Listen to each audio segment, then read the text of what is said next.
问你哦，如果扁平足还有高足弓，要你一定得选一个，你会选哪个呢？这是我帮一个高足弓病人处理问题时，他问我的。他不能理解啊，明明高足弓的人也不少，为什么讨论度少扁平足那么多啊？而且高足弓的人有2个地方会比扁平足痛很多哦，就是前脚掌还有脚跟。我觉得啊，高足弓的讨论度没那么广，是因为扁平足的人一眼就看得出来，而高足弓的人通常都要等到痛到受不了，才会发现自己原来是高足弓。如果你经常会前脚掌痛、脚跟痛，或者是饱受足底筋膜炎的困扰等等，我们一起来测测看你有没有高足弓的问题吧。你知道吗？足弓是人类独有的结构，它的重要性就像眼皮一样。虽然不是维持生命的器官，但少了它对我们来说会非常麻烦哦。那眼皮保护眼睛还好理解，那足弓又是怎么保护我们的呢？足弓其实就像轮胎一样有弹性，可以吸收并反弹来自地面的压力。扁平足就是轮胎太软了，而高足弓就是轮胎太硬了。如果物理治疗师啊是个修车师傅，人这台车要是进厂维修了，首先啊就得 check 一下胎压，太软太硬都不行。那问题来了，有没有能让普通人快速测量胎压的方法呢？还真的有个简单的方法哎。把脚沾湿，踩下去，观察一下你脚的拓印。如果脚中间有一点空隙，但前后脚还有连在一起，那就是正常足弓。如果你的脚像这样，中间整片都连起来，那就是扁平足喽。但如果中间几乎完全镂空，只剩前脚掌还有脚跟，那就是高足弓喽。这边你可以看到，高足弓的人只有前脚掌还有脚后跟接触地板，也就是说啊，走路时前后的力量是没有办法有效传递的，所以高足弓的人就容易会有前脚掌痛还有脚跟痛的问题。前脚掌里的骨头叫做指骨，少了足弓缓冲，力量会直接撞在指骨上。时间一久，不只会痛，严重一点，甚至可能会有压力性骨折。而后脚跟常常是足底筋膜炎的重灾区。足底筋膜是全身最厚实的筋膜，从脚跟一路延伸到前脚掌。如果足弓卡住了，没办法正常塌陷，每走一步的力量都会直接打在筋膜上，筋膜啊会慢慢的受损，出现微小撕裂，最后变成足底筋膜炎。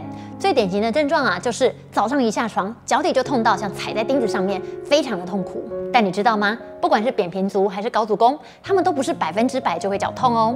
会让你脚痛的真正原因是足弓卡住了，而高足弓会脚痛的人，往往都是足弓卡在最高点。所以回到开头那个问题，如果非要我从高足弓啊还有扁平足里面选一个的话，我选哪个都可以啊。因为真正的问题不是足弓的形状高或低，而是足弓有没有卡住。那要怎么知道自己的足弓有没有卡住呢？很简单，跟我一起做。首先，光脚站好哦，脚掌踩稳，双脚大约与肩同宽，保持大拇指还有脚跟不动，把身体往左转到底，再往右转到底。请别人帮你看一下你的足弓，当身体往右转到底的时候，左脚的足弓有没有往下降呢？当身体往左转到底时，右脚的足弓有没有往下降呢？如果身体旋转的时候，足弓有下降的能力，就代表你的足弓还有弹性。但如果你怎么转，足弓都完全不动，那就代表你的足弓是真的卡住了。即使现在不痛，只要用得多，时间久，早晚都会痛起来的。那为什么足弓会卡住呢？我用搭帐篷来举例给你看。搭帐篷要搭的耐用，需要的4大零件是绳子、支柱、绷布还有地钉。对应到我们的足弓就是肌肉、关节、足底筋膜还有动力链。我们一个一个来看。首先是肌肉力量的失衡，就是绳子没有拉好，帐篷四周的绳子啊紧度应该是要对称的，不然帐篷一定会歪一边啊。我们脚附近的肌肉，小到外展母肌啊、屈指短肌，大到比目鱼肌还有腓肠肌，如果张力不平衡，足弓就会歪掉，歪久啦，脚底就会卡住。再来是关节活动度受限，就是支柱啊是没有弹性的。有搭过帐篷的同学应该知道，帐篷的支柱啊通常都是有弹性的哦。如果支柱太硬，大风一来，帐篷就容易被吹垮。对照到足弓上，这些支柱就是中足关节。一旦中足间的关节囊失去弹性，关节囊紧绷，足弓就会变得硬邦邦的，失去往下塌陷的能力。这就是为什么会卡在高足弓的重要原因。接着是足底筋膜太紧了，就是你的绷部拉得太紧了。帐篷的绷部啊是连接支柱、绳子的主要结构。如果绷部拉太紧，帐篷就没有缓冲，大风一来，帐篷也就容易垮掉。足底筋膜也一样，筋膜太紧，整个足弓就会失去了弹性，每踩一步，脚的压力就会直接落在脚跟还有脚掌上。况且脚底没了缓冲，就容易导致足底筋膜炎，让你早上一下床踩地，脚底就刺痛。最后动力链卡住了，就是地钉没有打好。帐篷要稳要耐用，地钉一定要打好，敲得够深角度要对，帐篷才能随风晃动而不会被吹翻。同样的，足弓的塌陷还有回弹也需要胫骨、距骨、跟骨跟中足骨头们彼此配合。一旦骨头间的联动被破坏，从外观上好像看起来没有什么改变，但足弓的韧性都会消失哦。虽然足弓不会像帐篷一样被吹翻，但它会让你只要一动起来，脚底的压力就没有被正常释放，就会让脚踝附近好像总是那里痛这里痛的。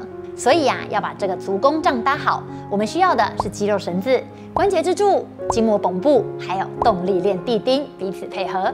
只要他们都乖乖的做好自己该做的事情，我们就会有一个耐用的足弓带你上山下海。那接下来我要跟你分享怎么把足弓这个帐篷搭好的6个动作，帮你找回健康有弹性的足弓。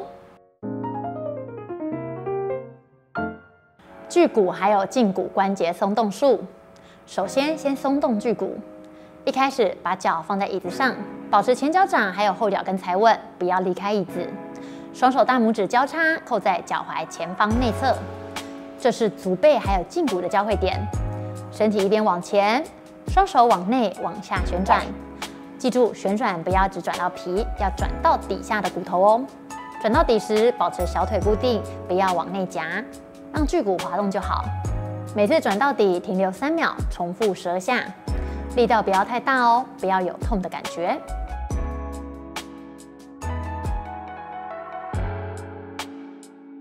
做完距骨松动术后，我们来松动胫骨。同样的动作，把双手握住小腿，身体往前，用2只手带动胫骨内旋，身体往后，手放掉。当脚踝背屈时，胫骨会内旋。膝盖伸直的时候，胫骨会外旋，这个呢就叫做螺旋回返机制。这个手法就是利用螺旋回返机制，靠手帮胫骨做出内旋的动作，帮胫骨找回内旋的能力。重复12次，每天做3组。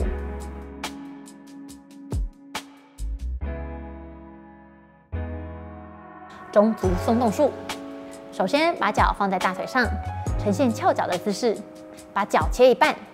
一只手握住脚掌后1/2，另一只手握住1/2前的地方，接着就像拧毛巾一样，后面的手固定，前面的手把中足往下扭转。注意，不是扭皮而已哦，而是要带动中足的骨头往下移动。动作不会很大，慢慢转到底，停3秒，再慢慢回来，每边12下，重复3次。足底筋膜按压，准备1颗按摩球放在地上，把脚踩在球上，位置从前脚掌的脚趾根部开始。接着伸压后前后找痛点，找到痛点后前后或左右处理那个点15秒，再把球往脚跟方向滚，力道要控制在5到6分，不要压太重，不然隔天会发炎哦。整个脚底从前到后滚完算1次，每天可以做3次。这边注意一下，不要滚到脚趾尖或者是脚跟骨头正后方，只针对脚底的肌肉或者是筋膜就好。感觉应该是酸酸胀胀的，而不是刺痛哦。胫前胫后肌按压，我们先压胫前肌。小腿前面最硬的骨头就是胫骨，胫前肌的位置就在胫骨的外侧，靠近胫骨边缘。准备1颗按摩球。把球放在胫前肌的位置，4组跪姿，双手撑地，把小腿放在球上，慢慢用身体的重量压进去。滚的时候注意不要压到胫骨，只针对旁边的肌肉去压就好。当你滚到特别酸的点，停下来，小范围前后或者是左右移动15秒，力道控制在5到6分，不要太大力哦。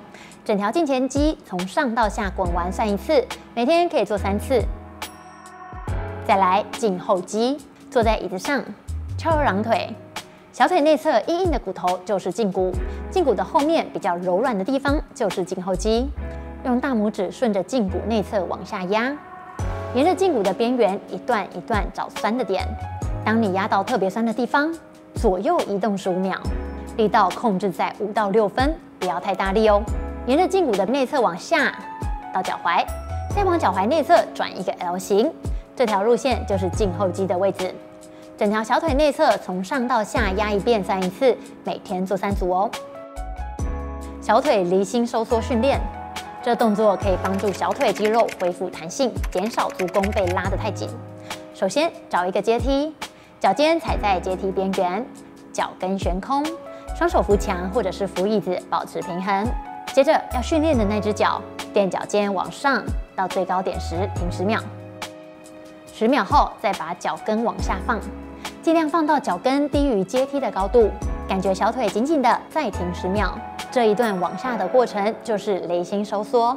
做完一脚再换另外一脚，两边轮流，每脚12下，每天做3组，慢慢做就好，不要急哦。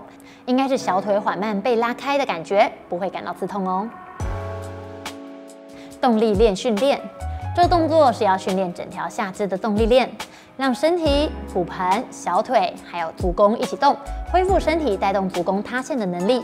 首先把弹力带固定在你身体肚子的高度，一手握住弹力带，双脚与肩同宽，手臂伸直，将身体往绑弹力带的对侧旋转，身体转回来。注意，不是只有手在动哦，而是整个身体带动骨盆旋转，骨盆带着小腿内旋，最后让足弓跟着塌陷，然后身体转回来，慢慢回到起始位置。整个过程就是手抓住弹力带，身体旋转，骨盆转，小腿内旋，足弓塌陷，每边做12下，每天3组。要有透过身体旋转把力量传到脚底下的感觉，让足弓顺着塌陷，而不是用脚硬去压哦。从这部影片你知道了，足弓卡住才是你会脚痛的真正原因。我还给你6个可以恢复足弓弹性的放松、伸展还有训练，把足弓这个帐篷的肌肉、关节、足底筋膜和动力链都弄好，重建足弓的力量。只要足弓有弹性，不管你是高足弓还是低足弓，都能让你上山下海不脚痛。在足弓这个问题上，我看到的从来不只是脚底那一小块的面积，而是我们能不能自由的关键。我在出国旅行的时候，看到有人因为脚痛不得不停下来休息，甚至 pass 掉难得的行程。那时候啊，我很深刻的感受到，失去健康其实就是失去选择，失去自由。事实上，身体的每个部位都是这样哦，只要出问题，不管是多小的地方，都会变成绑住我们的铁链。忘了我在哪边看到的一句话：健康的人有100个愿望，但不健康的人只有1个愿望。所以别看足弓小，多留意它一点，花一点时间照顾它，它回报你的不只是没有疼痛的身体，还有能随心所欲的去旅行、去生活的自由。那养出一个健康的身体，回报给你的是真正的人生自由。那以上就是这部影片的所有内容。如果你周围也有走入脚底会不舒服的人，可以帮我把这部影片分享给他，这对我有非常大的帮助。那我们就下部影片见喽，拜拜。